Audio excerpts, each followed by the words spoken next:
Mas me fala um pouquinho das perdas que a gente consegue ver, aquilo que passa desapercebido, né, dentro do... Deixa eu pegar o seu gancho aqui.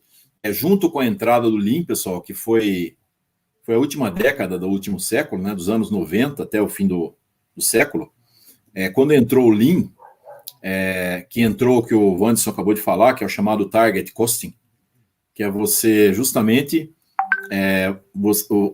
a partir dessa data, coincidentemente o mercado se globalizou, né?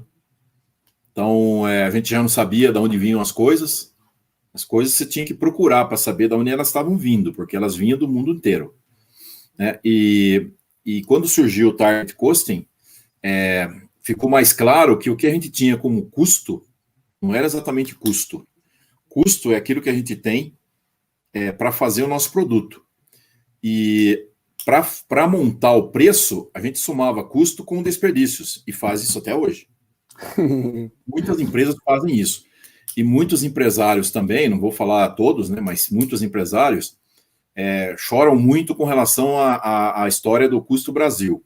Mas, por exemplo, eu vou fazer um trabalho numa empresa, entro na empresa, eu vejo pessoas circulando com uma folhinha de papel na mão, passeando, conversando, cumprimentando todo mundo. Eu vejo matéria-prima jogada na porta da empresa.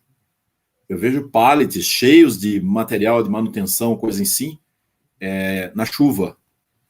Então, esses desperdícios que nós temos hoje, eles se somam aos custos. Na verdade, o nosso custo é custo real, mais despesa e mais desperdício. É isso que nós temos. E o mapeamento de fluxo de valor, ele visa justamente separar essas questões e enxergar onde é que estão as perdas, onde é que estão os desperdícios, onde é que estão o que o pessoal chama de waste, ou que se chama em alemão Verschwendung, ou mudar, também do japonês, que exatamente é aquilo que se separa e é aquilo que eu posso me concentrar para aumentar a minha margem de lucro. E não aumentando o meu preço, mas sim reduzindo os desperdícios e não reduzindo o custo.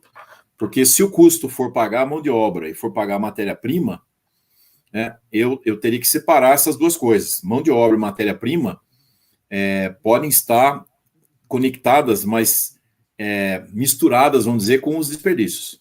Então, o que pode ser o desperdício? Vou falar de uma forma um pouquinho diferente, talvez, daquilo que vocês estão acostumados a ver. Por exemplo, máquina que está quebrada. Máquina que está quebrada, ela para o seu processo de fabricação. Se você tiver estoque, você consegue continuar o seu trabalho. Se você não tiver estoque, tua produção para. E o que pode acontecer? Se você tiver contratos, por exemplo, com o teu cliente, certo? Você começa a pagar a multa como se fosse um taxímetro. Então, esse é um aspecto.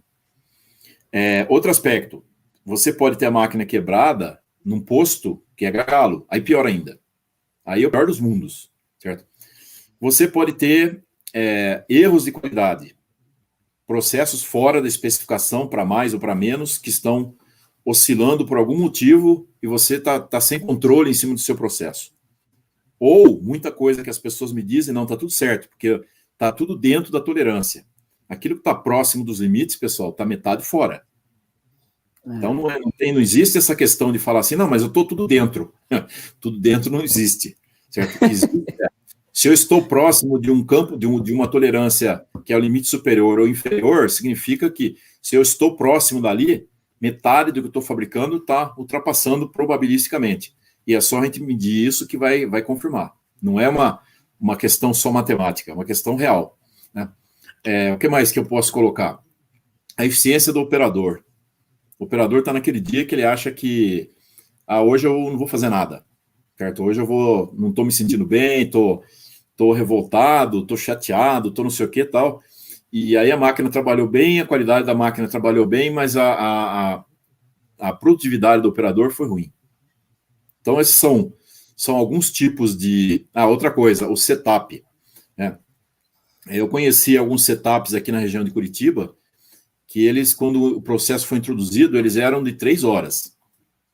E agora estão de 40 segundos. 3 horas para 40 segundos. E aí se pergunta, como é que isso aconteceu? Certo? Foi um trabalho de fábrica, junto com engenharia, gestão e todo mundo trabalhando junto, no sentido de ter na cabeça que o setup tem que ser reduzido. Ele tem que ficar próximo de zero. Ele deveria, se for possível, ficar zero, certo? Mas quanto menor, melhor, porque esse tempo a gente consegue recuperar. Agora, se eu tenho um setup de 3 horas, significa que durante 3 horas, todos os dias, se eu fizer pelo menos um setup por dia, eu vou ter 3 horas de equipamento parado, não vou produzir nada. Então, enxergar essas perdas no mapeamento não é uma coisa tão simples, né?